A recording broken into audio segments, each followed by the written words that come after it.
Hola, bienvenidos de nuevo, soy el doctor Carlos Waldo, soy especialista en medicina interna y este es mi canal Enseñando Medicina Interna. El día de hoy toca subir un video que es dirigido más que nada personal, que no es de la salud. Si ustedes conocen mi canal o si no lo conocen, dentro de mi canal tengo diversos tipos de videos. Videos que la mayoría de ellos están dirigidos al personal médico, que son tipo de actualización médica, por lo tanto hablo mucho sobre estadísticas, sobre estudios, terminología médica, pero si ustedes entran a mi canal encontrarán un apartado que dice información médica para pacientes. Son este tipo de videos que ustedes van a encontrar en la esquina superior izquierda InfoSalud. Ese tipo de videos son para dar este tipo de pláticas o boletines informativos en donde hablo de enfermedades, medicamentos o cuestiones médicas, aún sin tanta terminología médica, con conceptos muy básicos para que puedan entender estas situaciones. Y el día de hoy me gustaría hablar sobre un tema que es bastante importante, sobre todo por la cantidad de diabéticos que existen en el mundo, sobre la cantidad de personas que utilizan insulina, porque un buen porcentaje de pacientes con diabetes tipo 2 utilizan este fármaco y pues bueno, todos los pacientes diabéticos tipo 1 la utilizan. Y alrededor de la insulina existen muchos mitos, muchas dudas sobre cómo funciona, por qué me la pongo, cuánto me tengo que poner, cómo la tengo que cuidar, cómo me tengo que inyectar, en fin, un gran número de interrogantes y preguntas que en ocasiones giran en torno a la insulina y creo que es bastante importante hablarles entonces sobre este medicamento, conociendo la insulina, qué es, cómo funciona y su importancia en la diabetes. Pero antes que otra cosa me gustaría platicarles un poco de la historia de la insulina. En el 2021, hace 4 años, se cumplieron 100 años del descubrimiento de la insulina. La insulina se descubrió en 1921, se descubrió específicamente en Canadá, en la Universidad de Toronto, y todo lo empezaron unos investigadores. Entre ellos encontramos a este personaje que les pongo en la diapositiva, JJ.R. MacLeod, es un profesor de fisiología que se unió con un médico cirujano de 22 años de edad, para tratar de extraer sustancias del páncreas. ¿Por qué trataron de extraer sustancias del páncreas? Años atrás, en 1889, a finales de los 1800, ya se sabía que el páncreas jugaba un papel muy importante en la diabetes. Se había extraído los páncreas de algunos animales, entre ellos algunos perros, y se encontró que generaban una diabetes bastante agresiva. Para empezar, empezaban a generar diabetes y posteriormente de una manera muy agresiva. Entonces, ya se sabía que el páncreas jugaba un papel importante, pero no se sabía ciencia cierta. Entonces, estas personas, estos investigadores, estos médicos empezaron a sacar estas sustancias, estos extractos pancreáticos para tratar de utilizarla en perros diabéticos para ver cuál era el resultado. Y la verdad es que empezaron a encontrar resultados bastante importantes, empezaron a ver mejorías en estos pequeños animales. Se fueron uniendo diferentes tipos de investigadores a este grupo de personas y hubo un bioquímico, J.B. Collip, que proporcionó la experiencia necesaria para purificar el componente activo reductor de la glucosa, específicamente la insulina, pues, porque se estaba extrayendo pues todos estos componentes del páncreas, pero hasta que llegó esta persona se pudo, pues, digamos, aislar la insulina y en 1922 se aplicó por primera vez a una persona. El primer paciente es esta persona que les estoy poniendo en la diapositiva. Se llamaba Leonard Thompson, era un chico de 14 años que tenía una diabetes bastante agresiva.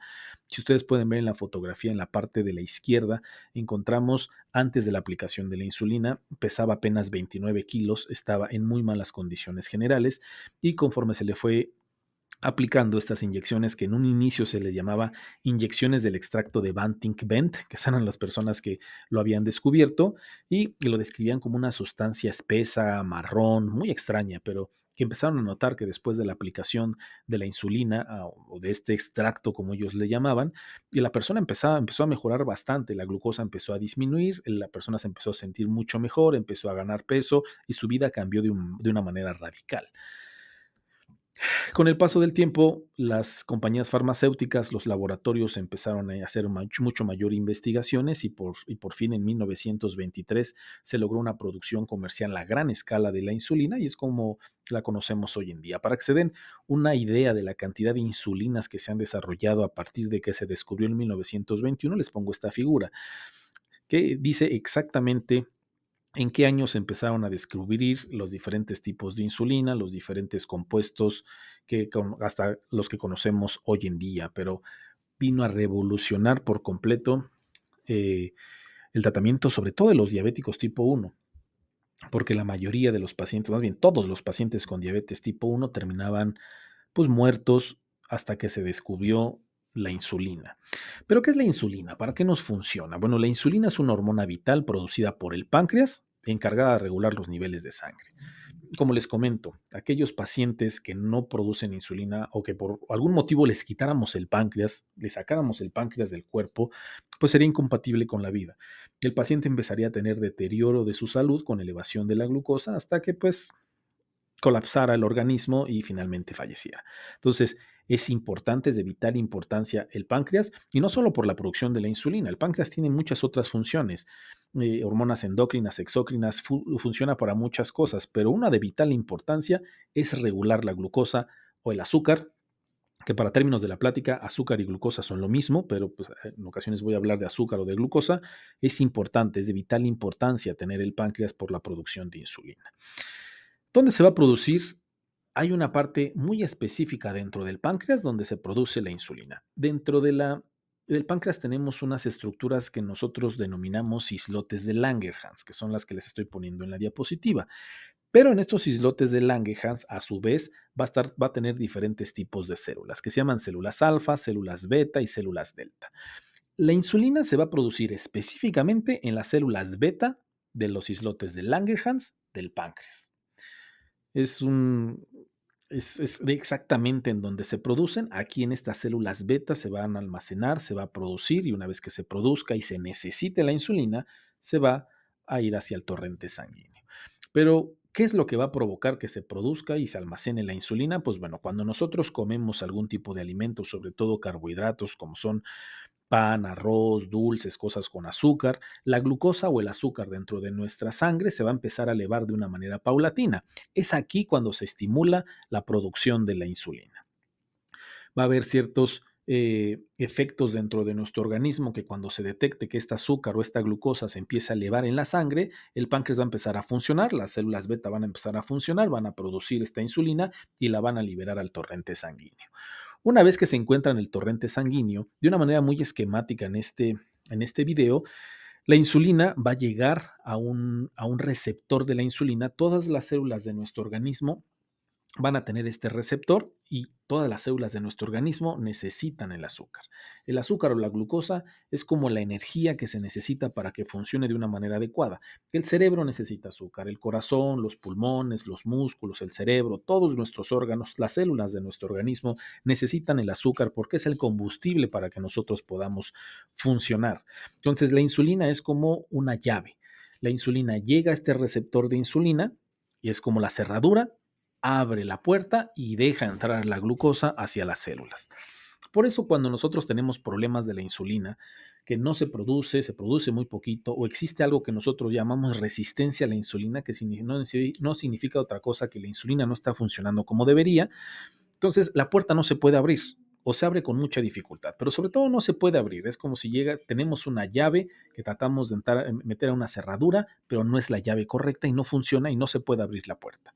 Entonces esto es lo que pasa en los pacientes diabéticos. La insulina no se produce adecuadamente o se produce de mala calidad y entonces la glucosa no se puede meter hacia los órganos o hacia las células que lo necesitan y esta glucosa se queda en el torrente sanguíneo sin poder utilizarse. Y cuando hacemos una muestra de sangre, por eso la glucosa está elevada en la sangre, por eso la glucosa está fuera de rangos, porque no se está ocupando. Está en el torrente sanguíneo sin poder entrar a donde se necesita porque la insulina no la está dejando entrar. Es por eso que es de vital importancia la insulina en nuestro organismo. Todos tenemos producción de insulina. Las personas que no son diabéticas, que no tienen diabetes tipo 1 o diabetes tipo 2, producen insulina de manera normal y funciona normal en nuestro organismo. Las enfermedades que van a necesitar insulina son los diabéticos tipo 1 y los diabéticos tipo 2. Los diabéticos tipo 1, desde que se hace el diagnóstico, necesitan insulina. Antes se conocía como diabetes infantil o diabetes insulinodependiente, cuestiones que ya se dejaron de utilizar porque se ha encontrado que la diabetes tipo 1 se puede presentar en edades más avanzadas y no es exclusivo de la infancia o de los niños. Sí, un gran porcentaje de pacientes van a ser diagnosticados en esta etapa de su vida, pero no son estrictamente en esta etapa de su vida, se pueden presentar más adelante. Y tienen la peculiaridad de estos pacientes que desde que se hace el diagnóstico, su páncreas no produce absolutamente nada de insulina, no se produce nada. Entonces, por consiguiente, estos pacientes, en cuanto se les hace el diagnóstico por medio de estudios de laboratorio y demás, se tiene que poner insulina desde el primer momento del diagnóstico y por el resto de su vida.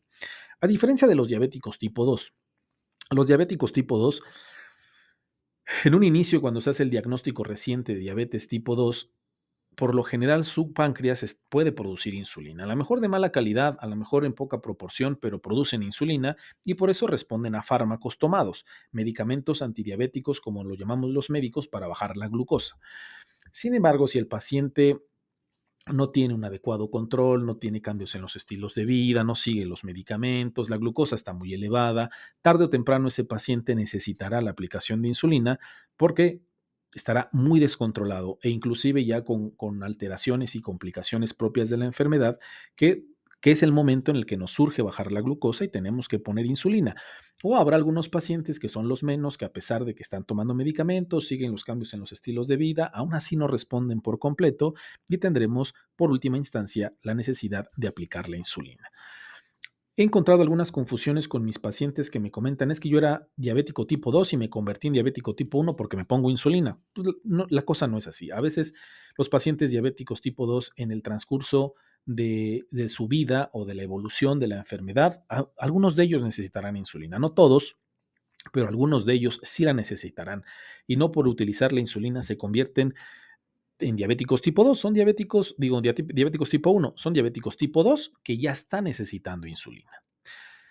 Como vamos a ver más adelante, no todos los pacientes que inician insulina requerirán la insulina por el resto de su vida, bueno, a excepción de los diabéticos tipo 2, pero no todos de los diabéticos tipo 1, pero no todos de los diabéticos tipo 2 necesitarán insulina por el resto de su vida, pero vamos a verlo ahorita un poco más adelante.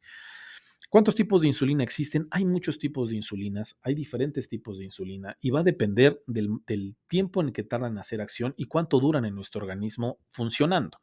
Por eso los vamos a encontrar como insulina rápida, que entre estas encontramos a la insulina Lispro, a la insulina Aspart, a la insulina Glulicina. Encontraremos a la insulina corta, que también se conoce como regular, la insulina intermedia, que también la conocemos como insulina NPH, la insulina prolongada, que en estas entran la glargina, detemir, degludec, y también encontraremos insulinas que están mezcladas. Insulinas que vienen con insulina NPH más regular, insulina NPH más Lispro, insulina NPH más Protamina, o sea, podemos encontrar algunas mezclas de estas insulinas. Me gustaría platicarles un poco de cada una de ellas, o por lo menos de cada una de las familias, empezando por la insulina rápida. Sobre todo porque me interesa que entiendan qué tipo de insulina les están mandando, cuánto tiempo tarda en hacer efecto, cuánto dura en su organismo. Sobre todo porque esto nos ayuda a que usted pueda llegar a entender por qué es importante que no deje de comer, por qué es importante que haga sus comidas al día, porque que entienda que no todas las insulinas actúan de manera inmediata, porque muchos pacientes tienen la duda o tienen la preocupación de decirme, es que tengo miedo de que ahorita tengo la glucosa bien, porque se toman la glucosa antes de los alimentos, están dentro de parámetros normales, digamos 100 de glucosa, y me dice, es que ahorita tengo 100, pero si me pongo la insulina, ¿qué tal si me baja mucho? ¿Qué tal si me la pongo y me siento mal porque se me baja mucho la glucosa? Entonces, no las insulinas no actúan de una manera inmediata, por lo menos no todas. Por eso me gustaría platicar un poco de cada una de ellas, cuánto tiempo tardan en hacer efecto, cuál es el pico máximo y cuánto duran, para que usted entienda y que no se preocupe, sobre todo del tiempo de acción de las insulinas. Vamos a empezar con las insulinas de acción rápida, que dentro de estas, como ya les había comentado, está la Lispro, la Aspart y la Glulicina. Estos son los nombres genéricos.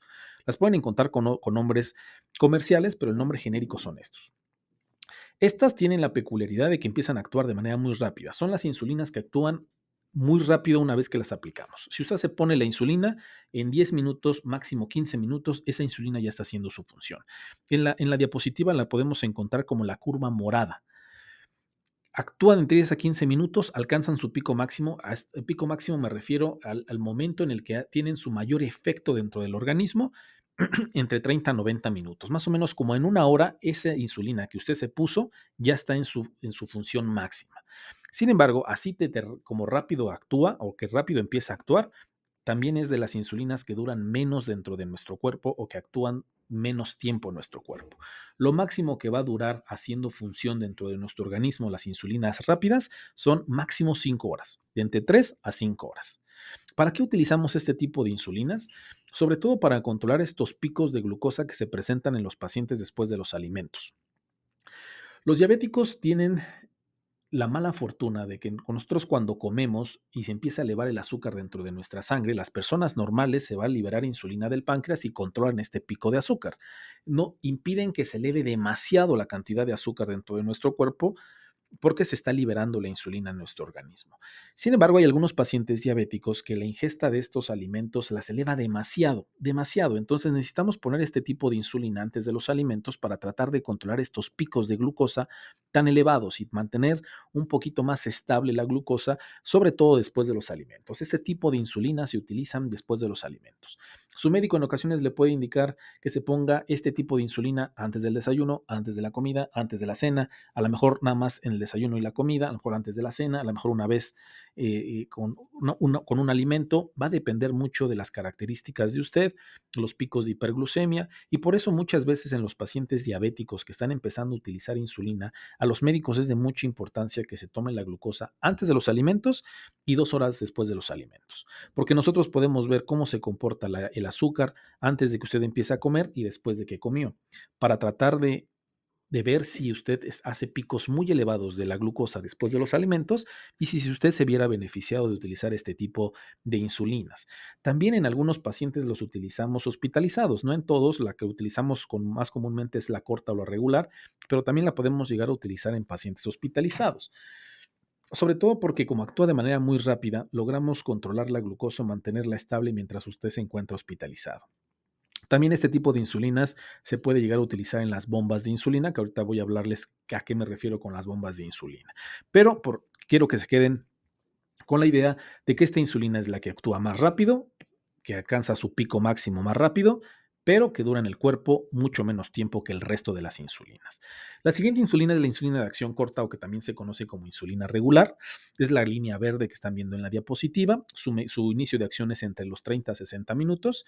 En comparación de la insulina rápida, se tarda un poquito más en hacer efecto, casi el doble. Acuérdense, la insulina de acción rápida empieza a hacer efecto a los 15 minutos, está entre los 30 a 60 minutos. Su pico máximo de 1 a 3 horas, es decir, se tarda un poquito más en llegar a su función máxima esta insulina y también tarda más tiempo en nuestro organismo, entre 6 a 8 horas de hacer su función dentro del organismo. Esta, al igual que la insulina de acción rápida, también nos ayuda a controlar estos picos de hiperglucemia que se presentan después de los alimentos. También la utilizamos. Esta es la que más comúnmente utilizamos en los pacientes hospitalizados para controlar o mantener estable este tipo de glucosas. Estas dos, entonces, son las insulinas que actúan de una manera más rápida en el organismo. Y ahorita ya vienen las insulinas que duran un poco más en nuestro organismo y que nos ayudan a controlar esos picos de glucosa entre los alimentos durante el día e inclusive durante la noche. Vamos a empezar con la insulina de acción intermedia, que es la línea azul que ven en la diapositiva. Esta empieza a hacer efecto de 1 a 2 horas aproximadamente, alcanza un pico máximo a las 6 o 12 horas y su vida media o su vida máxima es entre 12 a 18 horas. Es lo máximo que dura dentro de nuestro organismo. Es por eso que esta insulina se aplica 2 veces al día para mantener lo más estable que sea posible la glucosa. Se pone una vez en la mañana y se pone una vez en la noche. Este tipo de insulinas las utilizamos para tratar de mantener una estabilidad de la glucosa en el transcurso del día y de la noche. Desafortunadamente, estas no controlan, no tienen un control tan bueno de esos picos de hiperglucemia que se generan después de los alimentos. Para eso son la insulina rápida y corta, pero estas nos ayudan a mantener una liberación de la insulina de manera constante en el transcurso del día y de la noche. Esta insulina, la insulina intermedia, es una de las principales insulinas que contamos, por lo menos en México, en el sector salud, y que son de las más accesibles en el mercado. Las podemos encontrar a precios bastante razonables y las encontramos prácticamente en todos lados. Es como el caballito de batalla de los diabéticos, sobre todo en el sector salud. No sé cómo sea en el resto de Latinoamérica o en el resto del mundo, pero por lo menos en México la insulina intermedia es accesible, es económica y la podemos encontrar prácticamente en todos lados. Las desventajas de esta insulina es que a comparación del resto de las insulinas que vamos a ver de acción prolongada y ultra prolongada, genera un poquito más de hipoglucemia, es decir, de disminución de la glucosa y sobre todo de hipoglucemias nocturnas por las noches. No, Hay que tener mucho cuidado con este tipo de insulina. Hoy en día ya se prefieren las de acción prolongada y ultra prolongada por su seguridad, pero sigue siendo una de las insulinas más utilizadas, por lo menos en México. Ahora vamos con las insulinas prolongadas, que en estos entran la insulina glargina y la insulina de Temir. La insulina glargina ya está permeando un poco más en el sector salud y también en la población general, porque los costos están empezando a disminuir. No es tan accesible ni tan barata como la insulina intermedia o la insulina NPH, pero es un poco ya más accesible que hace algunos años. Esta insulina tarda en hacer efecto entre 2 a 4 horas. No nos comentan que hay un pico máximo, es decir, no nos establecen un pico en un momento durante el día que haga mayor función. Se comenta que es un efecto prolongado y constante en el transcurso del día y tiene la ventaja de que dura 24 horas, por lo que la aplicación es una vez al día. Solamente se aplica una vez al día. Esa tiene la ventaja. Es esta línea negra que estamos viendo en la diapositiva. Esa es la insulina glargina o detemir. Ese tipo de insulina se ha encontrado que tienen menor riesgo de hipoglucemias a diferencia de la intermedia. Se han hecho estudios en donde se ha encontrado que provoca menor cantidad de hipoglucemias o disminuciones rápidas de la glucosa, por lo que hoy en día se prefiere un poco más la utilización de este tipo de insulinas en comparación con las intermedias. Y existen otras todavía que son las ultralentas, como es la glargina U300 o la de Gludec. Estas empiezan a hacer efecto, por lo menos la glargina U300 sí se tarda un poco más en empezar a hacer efecto, se tarda 6 horas y la de Gludec entre 1 a 2 horas. Ninguna de las dos nos hablan sobre un pico máximo, pero sí duran, son las que más tiempo duran, entre 36 a 42 horas. También son un poco más seguras para las hipoglucemias, evitan un poco la variabilidad de la glucosa en el transcurso del día, son bastante seguras. El problema quizás sean los costos, son un poco más caras, no las encontramos en el sector salud, por lo menos en México, pero son de las que vienen permeando en la utilización de los pacientes diabéticos. Entonces, esos son los tipos de insulina con las que contamos. Hoy en día hay una insulina que se está estudiando que se llama insulina Icodec. Pueden encontrar un video en mi canal que hablo sobre de ella. Es una insulina que tiene la peculiaridad de que dura su acción una semana. Dura hasta 7 días la función de esta insulina, por lo que solo necesita la aplicación una vez por semana. Aún no está aprobada por la FDA, siguen en estudios, siguen en investigaciones, pero ya está bastante avanzada. Yo creo que no en mucho tiempo tendremos este tipo de insulina en el mercado, pero cada vez se intenta hacer una insulina que dure mucho más tiempo para que la aplicación sea mucho más fácil, sea menos piquetes durante el día, lo menos que sea posible para que haya un mejor apego al tratamiento, porque muchas personas pues les dan miedo las jeringas, les dan miedo las agujas, no les gusta estarse inyectando, etcétera, etcétera. Entonces, están en estudio, pero por lo pronto estas son las insulinas que tenemos. Entonces, en resumen, cada insulina es diferente según el tipo, porque ya vimos la duración y etcétera. La insulina rápida y corta actúan en minutos, mientras que la prolongada mantiene niveles constantes sin picos. Y quería yo explicarles esta situación porque una vez que ustedes conozcan qué tipo de insulina le indicó su médico, pues ya pueden saber que pues no pueden dejar de comer, por ejemplo. Porque eso también es bien importante. Ya vimos cómo la insulina rápida y la insulina rápida y la regular actúan muy rápido. Entonces, si usted se la aplica y no come, o sea, puede que tenga hipoglucemia, puede que se le baje demasiado la glucosa. Entonces, es importante que si usted le indica una insulina rápida o una insulina regular, se tenga que comer. Inclusive en las insulinas largas y ultralargas, si usted se salta una comida en el transcurso del día o está en una dieta muy extrema o está haciendo cambios en los estilos de vida y está haciendo mucho ejercicio, si usted se salta algún tipo de comida, es muy probable que experimente en el transcurso del día hipoglucemias. Es importante que usted sepa cómo funciona su insulina, de las que le indicó su médico, cómo está funcionando, cuál se está usted aplicando para tener las precauciones pertinentes. ¿Cómo debemos de cuidar la insulina? Las insulinas se deben mantener en refrigeración. Ojo, no se deben de tener en el congelador, se deben de mantener en el refrigerador entre 2 a 8 grados, nunca congelarla. Ni tampoco tenemos que exponerlas a temperaturas elevadas, es decir, al rayo del sol, porque también puede tener repercusiones. Tenemos que tener mucho cuidado con el tiempo de caducidad de las insulinas. Aquí les pongo más o menos cuánto dura cada una, va a depender también del laboratorio que las produzca, pero esto es más o menos. Las insulinas rápidas y regulares duran 28 días, la NPH 28 días, la glargina U100 y U300 y la de Gludec hasta 42 a 56 días, pero les vuelvo a repetir, va a depender mucho de la marca. Esto es importante que lo tengan que lo tengan bien en conocimiento. Si usted pone su insulina al rayo del sol o no se mantiene en un lugar fresco o en refrigeración, las posibilidades de que no funcione de manera adecuada la insulina son muy altas. Si congela la insulina, pierde su efectividad. Si la expone al calor, es decir, a más de 30 grados, puede degradarse y volverse ineficaz. No se debe de guardar en la guantera del coche por las temperaturas extremas que se presentan en los automóviles, entonces tiene que tener mucho cuidado. Y cada que se la vaya a aplicar debe de revisar de manera visual las características de la insulina. Si cambia de color, si le ve como basuritas o partículas o se encuentra más turbia de lo que estaba, ojo, muy probablemente a lo mejor esa insulina ya no está funcionando y lo recomendable es que la tire, que la eche a la basura y que abra algún otro frasco o utilice otra insulina. Ahora, ¿cuánta insulina necesito? Esto va a depender de muchos factores que el médico tiene que tomar en cuenta. Desde tipo de diabetes que usted tiene, si es diabético tipo 1, si es diabético tipo 2, diabetes gestacional, porque, ojo, en las pacientes embarazadas se puede utilizar la insulina con mucha seguridad, es bastante segura.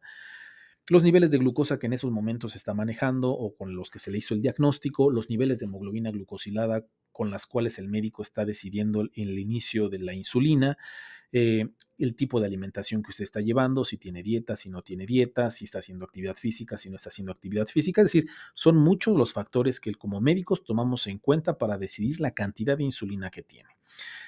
Por dar un ejemplo, en los pacientes diabéticos tipo 1, al igual que en los diabéticos tipo 2, en ocasiones los calculamos por kilo de peso. Por ejemplo, 0,4 generalmente es la unidad con lo que la iniciamos, 0,4, 0,5 por kilo por día, y esa se va modificando de acuerdo a cómo vaya respondiendo la persona.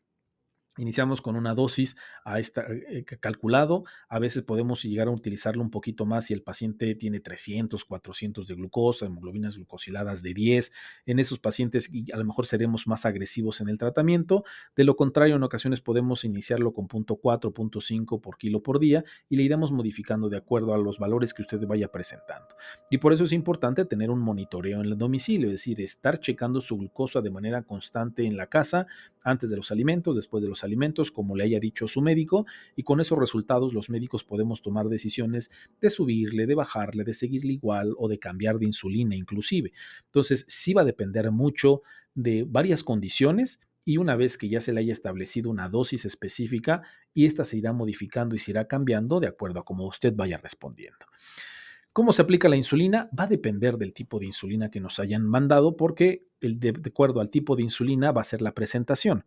Puede que venga en frasquito, puede que venga en pluma o puede que a usted le hayan indicado una bomba de infusión. Cuando nos presentan un frasquito que le llamamos vial, es el método más tradicional con el que primero se empezó a utilizar, es el más económico, pero tenemos la necesidad de extraer la insulina por medio de una jeringa que usted tiene que comprar, que tiene que conseguir y tiene que sacar la insulina como lo está haciendo la persona en el video y requiere medir y ajustar la dosis manualmente. Es un poquito menos inexacto si lo quieren ver así, pero es la forma más económica y más accesible que contamos con la insulina. Hay diferentes tipos de jeringas, hay que tener mucho cuidado sobre cuál es la que estamos obteniendo, cuál estamos comprando. Puede que, dependiendo del modelo, es la cantidad de insulina que le cabe a la jeringa. Entonces, usted tiene que tener mucho cuidado sobre el tipo de jeringa que está obteniendo y por lo general en las jeringas ya vienen el número de unidades. Viene por cada 5, vienen 5 rayitas y luego viene el número 5, hasta ahí serían 5 unidades. Luego vienen otras 5 rayitas y dice 10 unidades, hasta ahí serían 10 unidades. Entonces, dependiendo de la cantidad de insulina que su médico le haya indicado, tendrá que sacar la insulina hasta el número que venga en la jeringa. Se tiene que hacer de manera manual. Hay posibilidades de que se esté poniendo menos o que se esté poniendo más o que se esté poniendo de manera inexacta. Tiene que tener usted mucho cuidado si está utilizando este tipo de insulina. Hay otras presentaciones que son jeringas que son un poquito más fáciles, son un poco más costosas, el precio es un poco más elevado. Ya la insulina viene precargada y lo único que tiene que hacer es girar la parte de arriba de la jeringa hasta el número de unidades que le indicaron a usted y se aplica de una manera muy sencilla, apretando una vez que ya usted haya decidido hasta qué cantidad se le indicó, se pone en el lugar del sitio de la inyección y se aprieta el botón que está en la parte superior. La verdad es que es muy fácil, es muy accesible, es muy rápido y es más exacta la aplicación de la insulina, pero les vuelvo a repetir, es un poco más costosa la presentación. Y por último tenemos las bombas de infusión, que son pequeños dispositivos que se aplican y que pueden estarle eh, proporcionando una cantidad de insulina constante en el transcurso del día y que se pueden modificar de acuerdo a las necesidades que usted tenga. Obviamente es la opción más cara, ¿no? Los dispositivos en México vienen oscilando entre 25,000, 30,000 pesos, en dólares unos 2,500, digo, 1,500, $2,000 más o menos, y más lo que se gastes en los desechables, bueno, en las, en los componentes de este dispositivo. No en todos lados los podemos encontrar, en algunos lugares muy puntuales se pueden encontrar, pero está muy por fuera, o sea, es muy poco accesible para una gran población. Sin embargo, si usted tiene la posibilidad de tener una bomba de infusión y usted tiene estas variables glucémicas o estos riesgos de hipoglucemia o hiperglucemia y puede adquirir una bomba de infusión, pues es una buena opción y tiene que estar vigilada y supervisada por un médico especialista, un médico que esté familiarizado con este tipo de dispositivos. ¿Dónde se aplica? Esto es súper importante porque la aplicación de la insulina se debe de hacer en la zona subcutánea, es decir, en donde tenemos el tejido graso, donde tenemos la grasita, la insulina se tiene que poner y tiene que estar en la grasita. Si nosotros la aplicamos en el músculo, puede que se absorba demasiado rápido y y empiece a actuar de manera muy rápida y corremos el riesgo de hipoglucemias. Por eso es importante que en las zonas del cuerpo en donde tenemos más grasita es en donde se les indica que se tienen que poner la insulina. En el abdomen, la parte baja de la espalda, la parte interna de los brazos o inclusive en los muslos es la indicación en donde se debe de aplicar. Y lo que se les recomienda es que vayan rotando el sitio de aplicación, que no se lo pongan siempre en el mismo lugar porque puede haber complicaciones. ¿Cómo se aplica? Como es una inyección subcutánea, se debe pellizcar la piel, como viene en el dibujo, independientemente del sitio que usted elija para ponerse la insulina, y una vez que ya haya pellizcado la piel, aplicar la insulina. Pero siempre tiene que ser en el tejido celular subcutáneo, es decir, en la grasita. Si usted llega hasta el músculo, que por lo general es doloroso, o utiliza una aguja muy grande, puede que llegue al músculo y no está haciendo una aplicación adecuada. ¿Cuáles son los errores más comunes cuando ponemos insulina? Que no se rote el sitio de la inyección, por lo que puede haber complicaciones como lipodistrofia, que son como bultos, hundimientos de la piel, por lo que se les hace especial énfasis en que estén rotando el sitio de colocación. Como ya les había comentado, que la insulina sea demasiado profunda y llega al músculo y entonces haya problemas en su absorción. Que no se almacene de manera adecuada la insulina, que se congele o que esté en un ambiente con mucho calor que puede tener repercusiones en la función de la insulina y lo que más importante, que no se verifique la dosis correcta. Un problema muy común de los pacientes es que en ocasiones se quedan con la idea de cierta cantidad de insulina y están aplicando menos de la que se indicó en la consulta, no se hace el ajuste correspondiente o que no se está cargando de manera adecuada la insulina y entonces están poniendo de más o se están poniendo de menos. Hay que tener mucho cuidado en la cantidad de insulina que se está aplicando y tener a la mano siempre la receta de su médico para corroborar que realmente usted tiene 14 unidades. Y si usted tiene duda en cargar la insulina, no sabe bien o hasta qué número o cómo hacerle, es mejor que usted busque ayuda con alguna farmacia, con alguna enfermera, con algún médico, antes de cometer un error que repercuta en su estado de salud.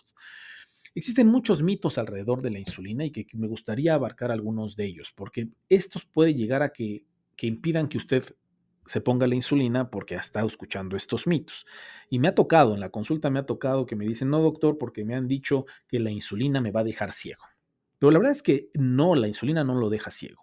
El problema es que muchos pacientes se quedan que no tienen un adecuado control y que ya hasta las últimas instancias, cuando su glucosa ha estado demasiado alta durante mucho tiempo y que ya hay complicaciones en su organismo, deciden ponerse la insulina.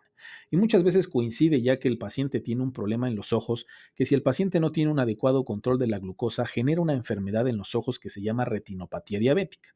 La retinopatía diabética va a afectar la visión al paciente y que si no se bajan los niveles de glucosa a tiempo puede provocar ceguera. Entonces, en ocasiones el paciente ya tiene la enfermedad tan avanzada o las complicaciones tan avanzadas que una vez que se pone la insulina, en lugar de achacarle el problema a que usted no se cuidó, a que no mantuvo los niveles de glucosa estables, a que no siguió la dieta, a que no se mantuvo en su peso, a que no tomó el medicamento, a que no fue con el médico, achacarle que su ceguera es secundaria a la insulina. Y no, no es secundaria a la insulina. Esas son las complicaciones que usted ya venía acarreando por un mal tratamiento, por un mal manejo, por un mal seguimiento de su diabetes. Una vez que empiece a utilizar insulina, la voy a utilizar para siempre. Y yo no me quiero volver adicto al medicamento. Bueno, pues con la insulina uno no se puede volver adicto porque todos necesitamos insulina para vivir. Inclusive los que no somos diabéticos necesitamos insulina para vivir. Pero los que no tenemos la enfermedad, afortunadamente la insulina funciona bien en nuestro organismo. Desafortunadamente en los pacientes con diabetes, pues no funciona la insulina como debería. Y esto es muy cierto en los diabéticos tipo 1. Los diabéticos tipo 1, desde el momento en que se hace el diagnóstico, pues no producen insulina. Entonces ellos sí van a necesitar insulina para el resto de su vida. Los diabéticos tipo 2, si usted no sigue la dieta, si no hace cambios en los estilos de vida, si no baja de peso, si no hace ejercicio, si sigue comiendo igual, pues es muy probable que sí necesite la insulina por el resto de su vida y que inclusive necesite cada vez dosis más elevadas. Si usted no hace cambios en los estilos de vida, le van a aumentar la insulina. Si sigue igual, le van a aumentar la insulina. Si sigue igual, le van a aplicar 2 insulinas. Si sigue igual, 3 piquetes al día. Si sigue igual, 4 piquetes al día. Si usted hace cambios en los estilos de vida, porque el tratamiento de la diabetes son 4 pilares fundamentales, que es la dieta, el ejercicio, la pérdida de peso y los fármacos. Si usted no tiene en conjunto todo ese tratamiento para la diabetes y solo está esperando a que el medicamento haga función, pues desafortunadamente va a necesitar cada vez más medicamentos, va a necesitar cada vez más insulina, cada vez mayor dosis. Pero si usted hace cambios en los estilos de vida, empieza a cuidar la alimentación, empieza a hacer ejercicio, baja de peso, llega a su peso, pues muy probablemente la insulina, al contrario, irá disminuyendo hasta que en algún momento dado la podamos suspender y continuar a lo mejor solamente con fármacos tomados. Voy a subir de peso, pues la verdad es que no. Quizá en un inicio pueda llegar a subir un poquito de peso porque en los pacientes que iniciamos insulina, en el gran porcentaje de ellos es porque su glucosa está descontrolada, es decir, su glucosa está muy alto, está muy arriba de los niveles que debería de tener, y cuando empezamos a poner a insulina, pues esa glucosa empieza a utilizarse, empieza a entrar a los órganos, empieza a entrar a las células, y entonces empieza a ocupar y puede llegar a tener en los primeros días, en las primeras semanas de la aplicación de la insulina, una pequeña elevación del peso. Pero si usted está con una adecuada dieta dada por un médico, por un nutriólogo, bien equilibrada, con disminución de los carbohidratos, pues no tendría por qué bajar de peso, no tendría por qué subir de peso, tendría que mantener un peso adecuado. Si usted sigue con los mismos hábitos que lo llevaron a utilizar la insulina, pues muy probablemente pues no sea efecto solamente de la insulina, pues sino de su mala alimentación. Y por último, y a manera de conclusión, pues entonces la insulina es clave para el control de la diabetes. Es importante conocer su administración y sus efectos. El seguimiento médico es esencial para ajustar el tratamiento. Y si usted tiene alguna duda, si usted tiene alguna pregunta, por favor háganmela saber en los comentarios y con muchísimo gusto se las contesto. O si usted quiere que haga algún video de algún tipo de enfermedad, de algún medicamento, de algún estudio o o algo en específico, por favor háganmelo saber en los comentarios. Me ayudan mucho a decidir qué tipo de pláticas hacer, que me estoy quedando sin temas. Entonces, porque a veces me debato en qué temas les llamará más la atención a ustedes. Entonces, me ayudarían mucho si ustedes me ponen en los comentarios de qué tema les gustaría que hablara, de qué tema les gustaría que hiciera este tipo de cápsulas informativas. Espero que les haya agradado el video. Traté de hacerlo pues lo más resumido posible, pero es que es un tema larguísimo, es un tema muy, muy amplio, que podríamos hablar horas acerca de este medicamento, sobre los beneficios, sobre los mitos, sobre cómo funcionan, sobre los nuevos descubrimientos, pero que traté de hacerlo lo más resumido y lo más entendible posible para su información. Espero que realmente les haya gustado. Si ustedes conocen a alguien que sea de beneficio esta información, por favor compártanlo. Déjenme un like, síganme, déjenme algún comentario. Muchísimas gracias a todas las personas que me siguen. Somos ya 5,000 personas en el canal. Muchísimas gracias, estoy muy agradecido. Y pues nada, aquí seguimos. Que tengan un bonito día y una excelente, excelente semana.